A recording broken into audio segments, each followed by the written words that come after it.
Thank you very much, Joe. He could actually keep us here all afternoon talking about his scenarios and his Yugels and so forth.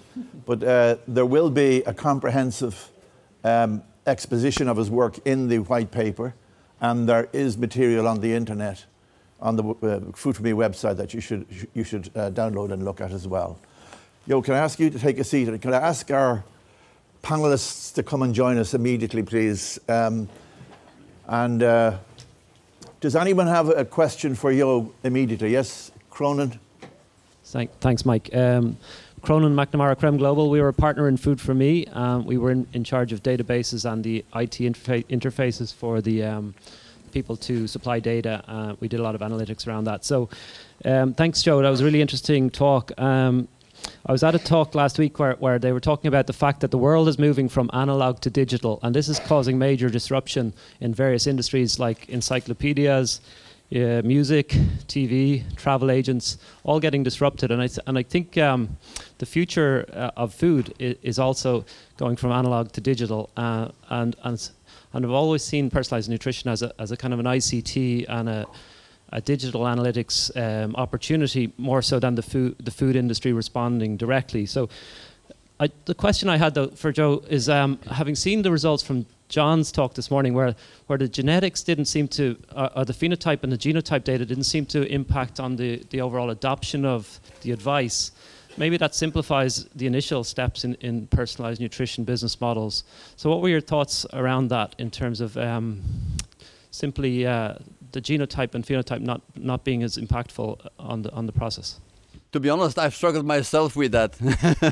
And my feeling was that we will anyway need genetic data to advance the science further, to make sure that we have the right understanding of how metabolism and how it is being designed, how it is being, let's say, operated in our bodies, how that functions. So we need that. Whether we need the genotyping per individual, I think that probably will depend on the case-to-case basis. For some, it may not be clear from just biomarker and metabolic analysis what is happening, and you may need something more.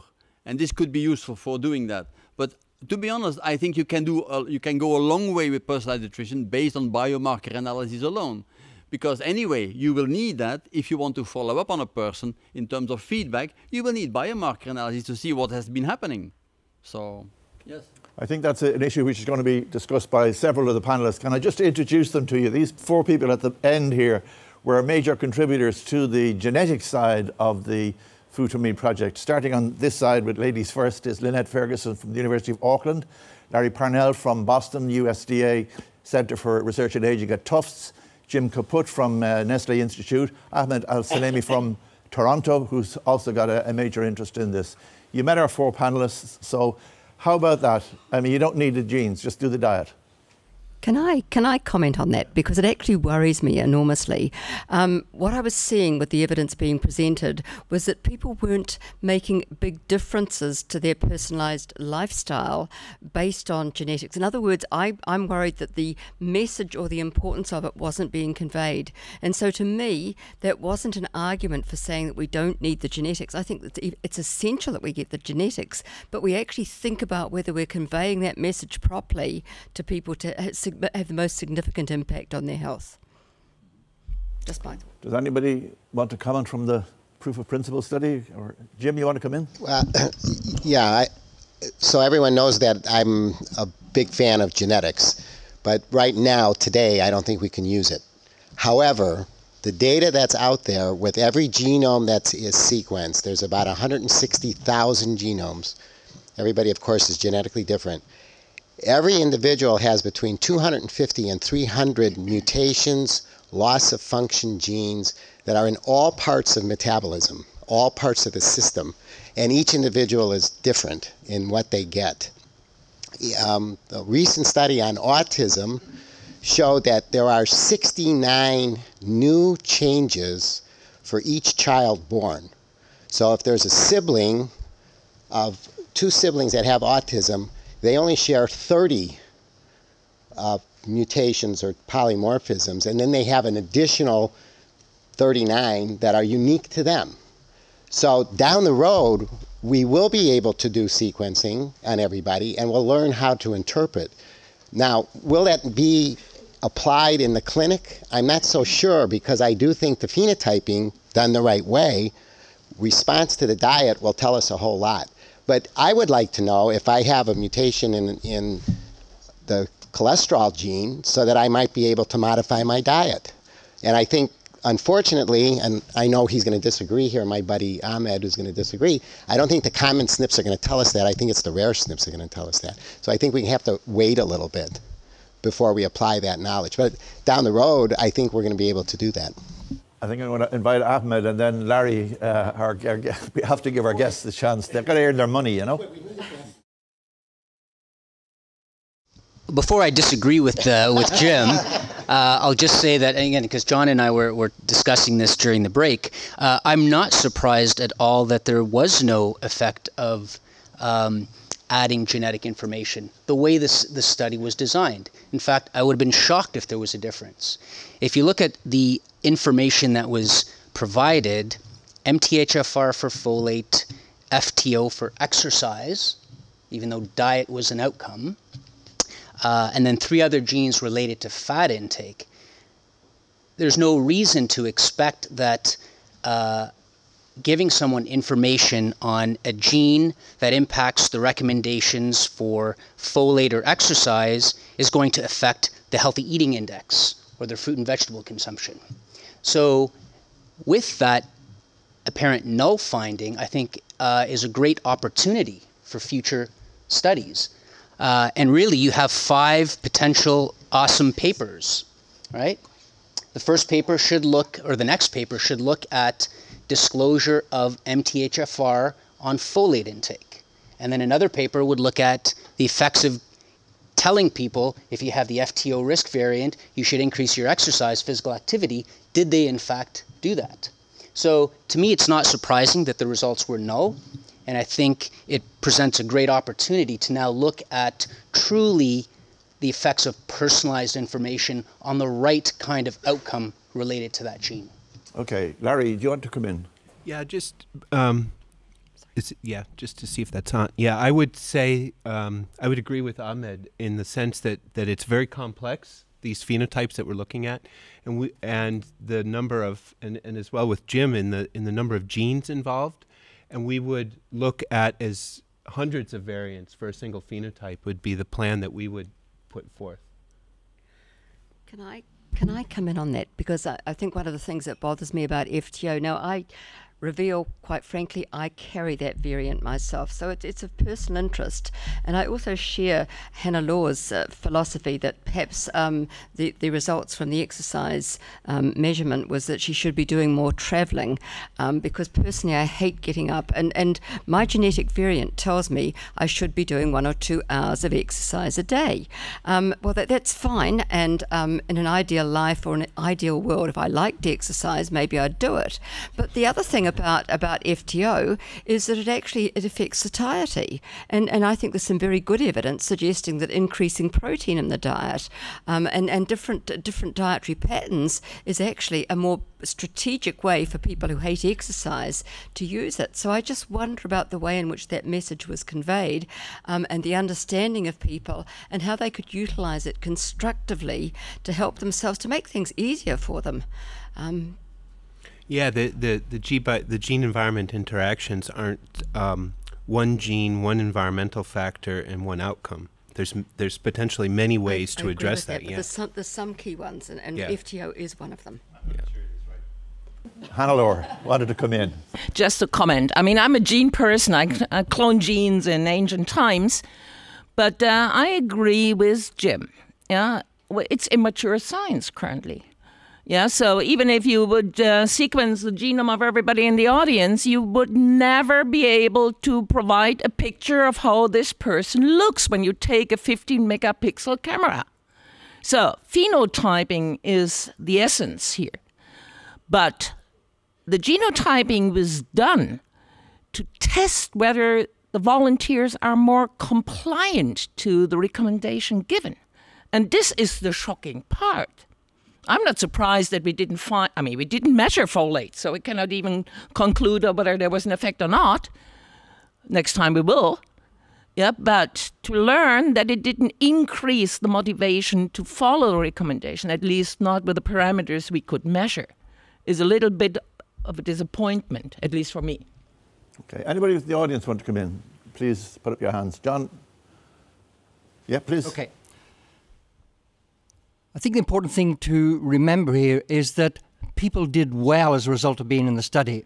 Even the control group made big improvements, and we got roughly double the improvement in the intervention groups. So these guys were doing much better than they would have done with a conventional intervention.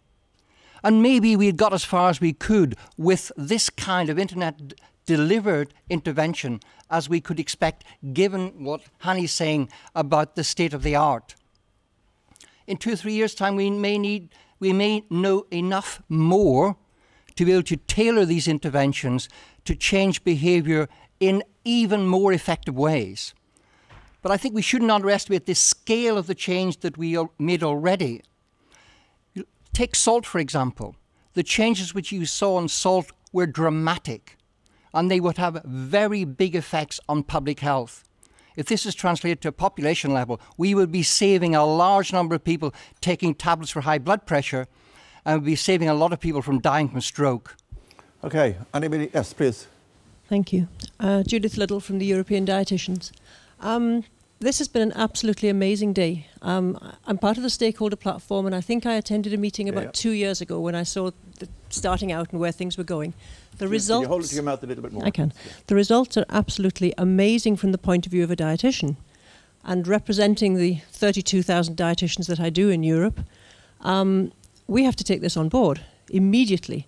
I mean, I was delighted to see that the 8 pivoting variables that were presented to us, the personalised nutrition system, describes the daily work of a dietitian. It's what we do. Yeah. But there are 60,000 of us in Europe. We cannot give personal advice to everyone in Europe, even if we wanted to. We do want to, but we can't. So we need to look to ourselves and our profession as to how we're going to move this forward. One of the things that really needs to be investigated is the effectiveness of face-to-face personalised nutritional advice from a qualified professional, trained professional, a dietitian, against the internet advice that you were giving. We believe dietitians are more effective. We are gathering evidence, but we need a lot more. We need a bigger research project to prove that. Having got that, we then need as many health professionals as possible on board to help us. We can't do it ourselves. But we're more than willing to train other health professionals in giving nutritional advice and identifying the point at which they have reached the level of their competence and can refer people to a dietitian. We know that when dietitians educate other health professionals, we actually receive more referrals, not less, because people become aware of what the dietitian does. And I'm not sure if everyone in this room was aware that actually you described perfectly what we do. There just aren't very many of us. So that's an area that we need to investigate as well.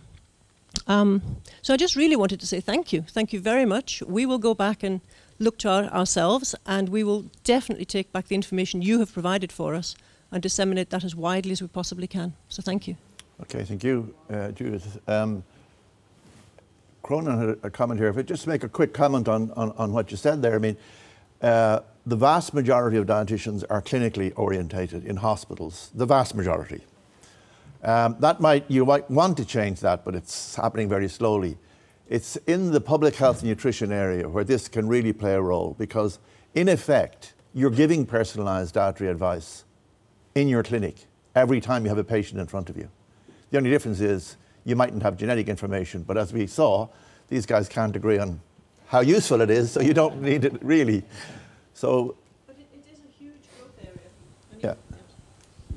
Yeah. That is a huge growth area for dietitians, and actually in many countries most dietitians do work in the community, not in the clinical setting. Okay. There are many one-person businesses out there. Yep. Yeah. My understanding from Can you bring the microphone up to your mouth? Yeah, Cronin McNamara again, Creme Global. My understanding from your presentation, John, was that you could deliver this advice via internet, and it was effective, and therefore you could deliver this type of service to every single person in Europe using algorithms, for example. Is that not? Would you not agree with that? Yeah, we did deliver it digitally, so all our interactions were via the internet or email.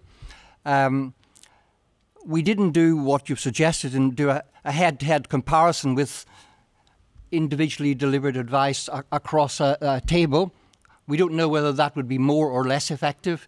We did a particular study with internet delivered, and it worked. So, Mike, Mike, can I add something about the genetics? So I'll challenge everybody here, including my biochemistry friends. So we did lots of work on vitamins. What's the turnover of vitamin E in the typical human? What's the turnover of B1, vitamin B1? It's not known. We're relying on measurements like metabolites in which we don't know all of the metabolism because of the genetic variation in the averages that we used in the past. We didn't look at dietary intakes for many of these metabolomic studies in the past. And yet we're relying on all that information, and we're also saying, oh, by the way, the genetics is bad because we don't understand it. So I think we just have to do better science across the board. We have to measure more.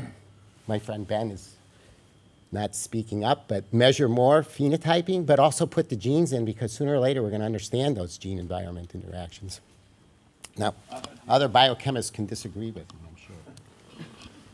Just a comment actually about dietitians. We've done quite a bit of work with a number of dietitians, and what we found was that education or lack of really was a barrier. A lot of dietitians felt intimidated by anything to do with genetics. They didn't feel like they were qualified to deliver that kind of information. And in many areas, other healthcare professionals like naturopaths, genetic counselors have been running with it, even though the action is dietary advice. So you have genetic counselors, naturopaths, other healthcare professionals giving nutrition advice, doing the job of a dietitian, because many of them felt like they don't have the confidence and the expertise. So we're actually working with Dietitians of Canada to develop an online course that will help educate dietitians and make them aware that they currently do practice that. So dietitians that deal with patients, infants that are diagnosed with PKU, for example, and I use that as an example. The parents might be referred to a genetic counselor just to understand, issues of the disease and aspects of family planning. But when it comes to the day-to-day management of that child, as you know, it's the dietitian who does that. So they need to know, are you at this end of the spectrum or that end of the spectrum? So hopefully when you do go back to your colleagues, I think it would be great to make them recognize that they should be the leaders in this field, and they need to embrace the science or risk being relegated to the back burner, and then it would be tough to make that up. Is there a question down here? Irma Silva from NRC again, Nestle Research Center. So just a comment about the fact, I was also somehow disappointed, but not too surprised to see this result of the genetic advice not making a huge change. But isn't it a lot about awareness? When you compare to the salt change in the population you address and the advice you gave, I think salt is something that people are already very aware of as a danger for their health. So I would guess that people are complying to your advice in a differential way for those things that they're quite aware of from those that they're not believing as much. So shouldn't we just also as well educate more, scientifically substantiate in terms of genetics and the relationship with diet, and educate more so people and raise awareness so that people follow this advice?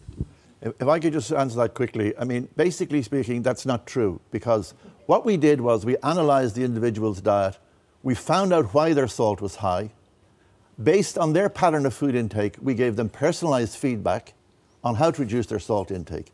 So we didn't tell someone who wasn't eating peanuts not to eat peanuts. So that's, we tailored it to their advice. So although they may have been aware of it, they got personalised advice. I think that's quite important to say. No, I don't think it's just awareness of it. I think that it may be that some nutrients are easier to change. I mean, the success in saturated fatty acids was also very, very impressive. But that was helping people to actually identify exactly what is wrong with their diet. And that's the really powerful thing about the dietary analysis. Other people want to come in. Are you all wrecked? Well, if that's the case, I mean, a last chance for anybody to, because I have a few things I... Pascal Fonsa-Berton from Naturex. You are talking about genomics and genetic backgrounds. I would like to know if you are already thinking about including maybe the other genome data, such as the microbiome, as a factor that could influence mostly the information and the way to be included in a personal nutrition program. Sure. Okay, it's a great question, and every conference that I'm at, someone asks me about the microbiome. And you can't turn to a copy of Cell or Nature without seeing a microbiome paper. So clearly, it may be important. And we had all sorts of things to consider when we were designing the study. Some people wanted us to look at the epigenome. So they wanted to look at patterns of DNA methylation, expression of microRNA. There's a whole lot of things we could have done. All of them are important. All of them are scientifically fascinating. But when you design a trial, you need to be very pragmatic. And you need to curtail the size of the trial to fit, first of all, your resources and what is feasible to do within the time frame. Now, my good colleague on my right wanted us to measure blood pressure because that's a really nice marker, and it can be done with all these little gadgets. But we didn't have the resources to give somebody, all 1,600 people, one of those little gadgets. So lots of things we could have done, but pragmatism rules. Okay. Anybody else want to come Just to add, there's a first commercial company doing personalized nutrition advice, including microbiome information. And I would call this even immature. Yeah. So, of course, it's a hype, but we are far, far away, of putting this on solid ground in terms of recommendations. I thought you'd use your favorite word, voodoo. I wanted to come in because a lot of us are sort of thinking about people who are healthy in the population, and obviously that's why we're here to start with this. But to me, it's got a lot of implications for the people who are in the clinic, people who are long-term have got trouble with inflammatory diseases, digestive disorders of various sorts. And I feel that this is providing us with a springboard whereby we can go in and do that. And certainly I'm conscious working with inflammatory bowel disease patients. I was horrified when someone first suggested that they were going to talk about microbiome, do a fecal transplant. I thought, yuck, how could they, are they serious? But they actually were serious. And thinking about microbiome and genetics is really, but it's a next step. But food for me is really set the scene, I think, importantly. And now I think we've got to think about how we can move towards the next steps. And I'm sorry, Hannah Law, I do think the microbes are important. Ben? Can we go scenario planning? Sure, we can go. Okay, so utterly interesting. You sketched the scenario of a company ecosystem that works together, that shares profits, and all have their little part in the game. Is this the final show, or is this the intermediate, and then Facebook comes along and buys them all? You see what I mean, eh? Let me grab my crystal ball first before I answer that one. I don't know. I simply see that looking at the dynamics of industry these days, and particularly in those areas where technologies, knowledge, and all these elements become very important, you see increasingly numbers of networked organizations rather than big companies, big businesses. And I do think looking at personalization as a key marketing tool, you'll need plenty of different companies doing different things. I don't see one company offering all this of panoply of types of services at one go. I don't think this will happen. I honestly believe this is going to be much more a network type of a business. So I have no answer to that one. Yeah. So did everybody read the Nature Biotech article on healthy aging? They did the science of healthy aging, but the business of healthy aging. So they had a little vignette that David Sinclair with Sirtuins, he got 20 or 30 million in investments went IPO in 2007, 69 million IPO, and 1 year later, GlaxoSmithKline bought it for 750 million, and today there are 12 people working on that pathway. And I think that's an indication of what could happen with what this is that the small company that has the magic, apparently, is get purchased by the bigger company. So a Facebook, a Google, an Apple, Google has Google Genomics, right? I mean, they're in the game. If you allow me to react to that, I also believe that the fact that we are dealing with personalized nutrition with a very societally relevant type of behavior change that people need to implement, let's say, on a daily basis in a community environment, that itself is also pointing to having much more local operations. I think this will be much more smaller companies, local companies. Because how can a big company operate in these very small environments? I think this is impossible. I'm going to ask Lynn to come in quickly, and then Ahmed, and then I'm going to ask the guests a question, but let them think about it first. But okay. Just listening to the conversation now and also looking at the results of the project overall, it does strike me that what's happening here is that the information that's being provided is becoming increasingly relevant either to the communities or to individuals, which is much more likely to result in in-depth information processing and behaviour change. So taken together, all of this seems to be going in the direction of improving public health at some level. Okay, very quickly, Ahmed.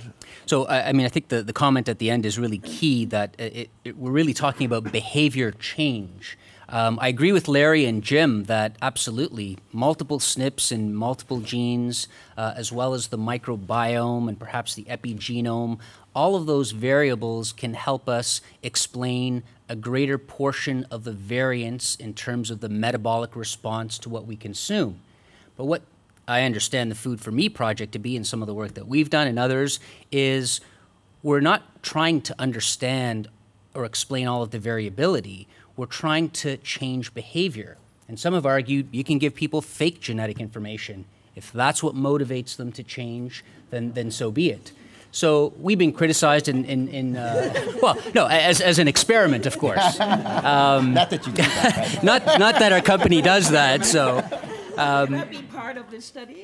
So, again, because we get that criticism, you're just looking at a single SNP, but giving people that information was enough to motivate them to change their behavior over and above the traditional recommendation. So if we can do that, and if we can shift the population mean of sodium intake, as John mentioned, you'll ultimately save lives. And we're not really explaining the biological effects, which is another project.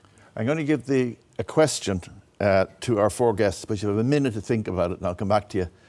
What was the most important result of the day or the project for you? And while you're thinking about that, I want to just say a few final comments. The first is, so I hope you're thinking about that. The first is the website will be live for the next 3 years. So although we will be losing our funding and drifting off in different directions, that's the one thing that will stay steady, so to speak. So keep an eye out on the website. And if you have anything of interest, don't be afraid to contact the people in UFIC to see, is this of interest that they could put up on the website, because it is a portal that we can all help to share with regard to personalised nutrition. Now, the webinar that it comes from here and the white paper will, in the matter of weeks, appear on the website. And I would like all of you who use Facebook and Twitter and have your own websites to try and link try and create some noise on social media, if you like, about it, because I think it's going to be very important to keep it going. So, in terms of what's next, we've been asked this now, I don't know, many times today. So just let me explain. The consortium yesterday agreed on certain frameworks which will govern the legal ownership of the databases that exist, the genes database, the consumer databases, the proof of principle study databases, and so forth. And that will govern how we operate and bring people in and manage it, and that's fine. The question then is there enough interest among stakeholders to do something further than simply us running a website? If there isn't, then there's no point in going on with it. If there is a point in going on with it, then the stakeholders have got to get involved at this point, because now it's all over. So if you think this is important and you want it to stay alive, you have to get involved. And so what I'm going to suggest to all of you is, if you're from outside of the consortium and you think it's worthwhile, contact me and just say, I think it's a good idea, I'd like to be kept informed and so forth. I'll put a network of names together. Now, we then have another framework program called Qualify that itself will live for a little bit of time. I'm not too sure for how long. End of the year. End of the year, and then we hopefully have NuGo somehow or other will live on. So there may be a cradle somewhere where we can keep Food for Me alive. But if there's no response from the consortium, I promise you it will die instantly. So if you want this to stay alive, let me know, and we'll keep going on it. Maybe it's worthwhile just on Qualify to say that the aim of the Qualify project is actually to set up a consortium of companies that will continue to operate the platform with the data and the knowledge rule available. So once the Qualify project finishes, the aim is that there is another structure, probably a non-profit structure is going to be set up and will be running, let's say, that service further on certain terms, of course. But and there is the issue of Horizon 2020. I fortunately have retired, ladies and gentlemen, so it's not my problem anymore. But somebody somewhere is going to have to start arguing within the Commission for greater investment in this area once we've identified, if you like, the next stage of the roadmap. And I see some of our beloved Commission officials sitting there. I think that they should entertain the idea of looking at this further down the line, because they've invested a lot in NuGo, they've invested a lot in Food for Me, and it would be a shame to see that just fizzle away. At the same time, I go back to the stakeholders. If you're not interested, it will fizzle away. So, what was the most important thing you learned from the day and the project? More exciting. To me, one of the things that it really came across, public health nutrition in New Zealand at least tends to be highly moralistic. You know, you should not eat fatty food, you should not do this, you should not do that. And you know, it's very much Big Brother and a top-down approach. And what to me was really interesting was the way in which the knowledge that was achieved could be put into practice. And so, for example, the example that was given was a guy who liked to eat pizza. And so incorporating that into a realistic diet plan, to me, was a much more constructive and a much more positive way of actually getting consumer involvement and interest in these things, instead of, oh no, another person coming to preach at me, I don't want to hear about this. It was something that much more is going to get the community engaged, and so I want to see as much publicity for that as possible. That's a very good point. Yeah, I like that too. That was pretty neat. For me, I really enjoyed yet again to see the overview, although too short this time, Hannelore, but because all the examples are really neat of all that new technology that's available, because this represents a whole new area, or a large amount of new phenotyping that could be really useful for us as we go forth in our work to develop statistical and mathematical models that involve hundreds of SNPs for a single phenotype, and to explore both those new phenotypes as well as ones that are more traditional and have greater impact on cardiometabolic diseases. Okay. So I'm usually the conceptual person, so I can also say individually all of the work packages delivered, phenomenal work, the databases, the food frequency, et cetera, and I think we can leverage all of that down the road. What I would look for now is, actually from the Commission and also from ourselves, is after these papers come, 5 years from now, did we move nutrition to a higher level? Did we make a difference by having Food for Me? Now, from the outside, I got to thank you all, because we've been in this business for a long time and we've not had this type of foundational information about what this all means to the consumer and what it means to the individual. So this is one of the few programs that has delivered that, and I think it's useful for everyone in the world. I would like to make a plea that we also not focus only on Europe down the road, that there's 5 billion people that need food, good food, and we have to somehow put those people in too. Okay, Ahmed. So I also thought a lot of the gadgets, the sensors, and all these trinkets that Hannelore showed were really cool. All those toys. It's comforting to know that once I lose all my teeth, that there'll be nice pureed peas that I can just print on my my food printer. What I find exciting really is, again, opportunities for the group in terms of future directions. And part of that comes from some of the apparent negative findings with the genetics, because I think looking at asking different questions with the existing database, which is incredibly wealthy in terms of the data that you have, is a great opportunity for some excellent papers to come out in terms of secondary analyses. Okay. Okay, well, I'm going to wrap up here because I know people have got cabs to catch and trains and planes and boats and so forth, so we do have to come to an end. There's a few people I want to thank. First of all, I want to thank you as an audience for your participation. It's been excellent. And to thank the speakers and the chairs for their contribution today. There's a lady over there called Sandra. She's been our project officer from the Commission, and she's been absolutely fantastic. And every one of us on the executive have enjoyed working with you, Sandra, and we wish you the best of luck as you take your maternity leave. So I hope the person that follows you is even half as good as you are, and we'll be very happy on that. I want to thank all of the people from UFIC who have put in a huge effort today to make this possible. It's gone on for weeks, an awful lot of months actually. An awful lot of planning has gone into this, and I'm sure they'll go home exhausted and have a beer somewhere tonight. But thank you to them, and to Joe, who's leaving UFIC and going off to my climb of retirement land. The best of luck to you, Joe, and thank you for all of your input into Food for Me. Lastly, couldn't possibly not say thank you to Marianne yet again. We will have a chance in Dublin to do something a little bit more sophisticated than just stand here and say thank you yet again, Marianne, for all of your contribution. But you have made a huge impression on the project and on the people, and we're really grateful for that. So maybe...